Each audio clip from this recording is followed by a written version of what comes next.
नमस्कार मित्रांनो. पाठ राखीन या मालिकेच्या 22 ऑगस्टच्या भागात आपल्याला पाहायला मिळणार आहे.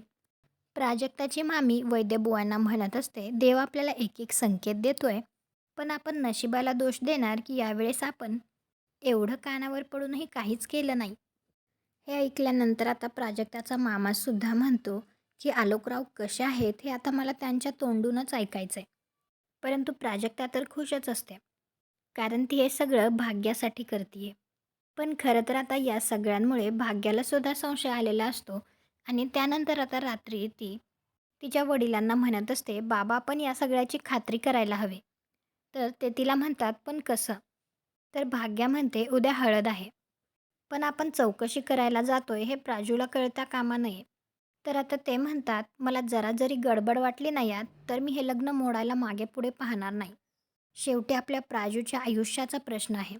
तर तुम्हाला काय वाटतं, आता भाग्य आणि तिचे बाबा हे दोघे मिळून कशाप्रकारे चौकशी करतील आणि त्यात त्यांना काही गडबड वाटेल का? पुढे काय होईल हे पाहण्यासाठी आपल्या मराठी मालिका चॅनलला सबस्क्राईब करा, व्हिडिओला लाईक करा. भेटू पुढील भागात.